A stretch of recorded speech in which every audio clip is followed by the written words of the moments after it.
Hello students. आज के lecture में हम proposal preparation and it's contents के बारे में बात करेंगे।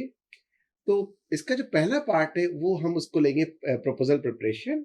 इसमें हम सबसे पहले बात करेंगे कि प्रपोजल प्रिपरेशन क्या होता है और उसके की कंपोनेंट्स क्या है। तो सबसे पहले बात करें कि प्रपोजल प्रिपरेशन क्या होता है। प्रपोजल प्रिपरेशन जो है एक फॉर्मल डॉक्यूमेंट है। प्रपोजल ही एक फॉर्मल डॉक्यूमेंट है जो कि स्टेक होल्डर्स, खास करके जो हमारे क्लाइंट्स हैं, उनको दिया जाता है, जिसमें कि हम सारी चीजें आउटलाइन करते हैं कि प्रोजेक्ट कैसा होगा, उसके ऑब्जेक्टिव्स क्या हैं, उसके स्कोप्स क्या रहेंगे, क्या डिलीवरेबल्स रहेंगे, क्या टाइमलाइन रहेगी, ये सारी चीजें।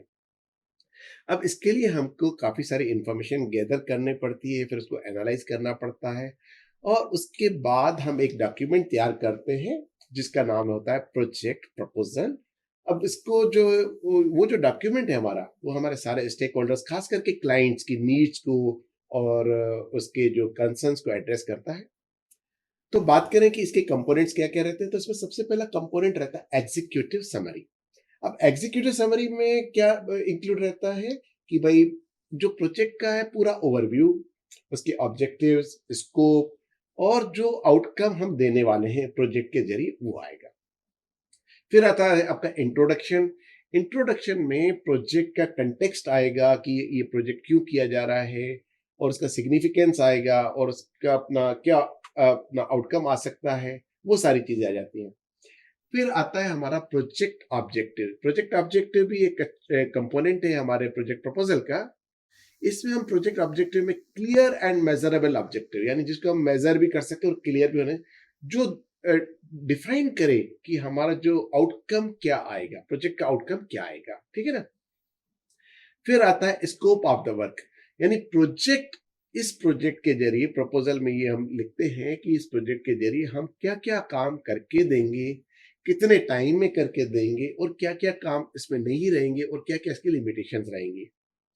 फिर हम इसमें शामिल करते हैं मेथोडोलॉजी को, कि ये जो प्रोजेक्ट है उसमें क्या अप्रोच रहेगी, क्या मेथोडोलॉजी रहेगी, क्या टूल्स एंड टेक्निक्स अपना यूज किए जाएंगे प्रोजेक्ट को कंप्लीट करने के लिए। फिर आती है इसमें टाइमलाइन, कि भाई पूरा शेड्यूल आएगा कि ये हमारा जो प्रोजेक्ट है, इसकी जो एक्टिविटीज हैं, कौन सी एक्टिविटीज कब अपना स्टार्ट होगी, कब खत्म होगी, क्या की माइलस्टोन्स रहेंगे और क्या डिपेंडेंसीज है उनकी आपस में, वो सारा उसमें टाइमलाइन में आ जाएगा आपका। फिर आएगा रिसोर्स रिक्वायरमेंट, कि ये आइडेंटिफाई करना कि कौन कौन से रिसोर्स चाहिए, मतलब इसमें मेन पावर भी आ जाएगा, फाइनेंशियल भी आ जाएगा, अदर इंफ्रास्ट्रक्चर रिसोर्सेज भी आ जाएंगे, सारे रिसोर्सेज का इसमें अपना प्लान बनता है। फिर आता है बजट।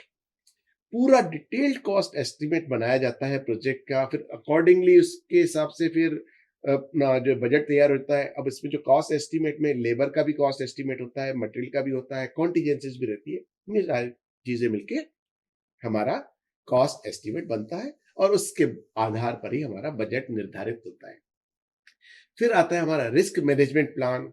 इसी पे इसका एक की कंपोनेंट है हमारे प्रोजेक्ट प्रपोजल का, कि असेस करना, आइडेंटिफाई करना कि कौन कौन सी रिस्क आ सकती हैं, फिर उनको मिटिगेट करने का प्लान क्या रहेगा, क्या रणनीति रहेगी, हम इस इन रिस्क से, पोटेंशियल रिस्क से कैसे निपटेंगे, या कुछ अनसर्टेनिटीज आएगी तो हम उसका मुकाबला कैसे करेंगे। फिर आता है हमारा quality assurance plan. Quality assurance plan में हम अपना क्वालिटी पॉलिसी को डिफाइन करते हैं और जो हमारे प्रोजेक्ट डिलीवरेबल्स हैं वो किस क्वालिटी स्टैंडर्ड को मीट करेंगे, वो सारी चीजें उसमें रहती है। और इसको हम अलाइन करते हैं क्लाइंट के एक्सपेक्टेशन के साथ। ऐसा नहीं कि क्लाइंट का एक्सपेक्टेशन कुछ और हमारा क्वालिटी एश्योरेंस प्लान कुछ बोलता हो, ये ऐसा नहीं होगा। फिर आएगा हमारे कम्युनिकेशन प्लान, की कम्युनिकेशन प्लान में रिपोर्टिंग मैकेनिज्म क्या रहेगा हमारा स्टेक होल्डर के साथ या क्लाइंट के साथ, क्या फ्रीक्वेंसी रहेगी रिपोर्टिंग की और कौन सा चैनल हम यूज करेंगे, उस कम्युनिकेशन प्लान का पार्ट रहेगा। फिर आएगा टीम क्वालिफिकेशन। हमारे साथ जो टीम काम करेगी उसकी क्वालिफिकेशन का ओवरव्यू और उसकी एक्सपीरियंस का ओवरव्यू, उसका रोल क्या रहेगा, रिस्पॉन्सिबिलिटी क्या रहेगी, उसका पूरा ओवरव्यू उसमें आता है आपका टीम क्वालिफिकेशन में। और फिर फाइनली आता है कंक्लूजन, कि भाई पूरा जो की पॉइंट्स है इनका जो कैसे अपन एक्शन में लाएंगे और फिर स्टेक होल्डर्स को वहां पर इनवाइट करते हैं कि आप इसको सपोर्ट कीजिए और हमारे प्रोजेक्ट प्रपोजल को अप्रूव कीजिए।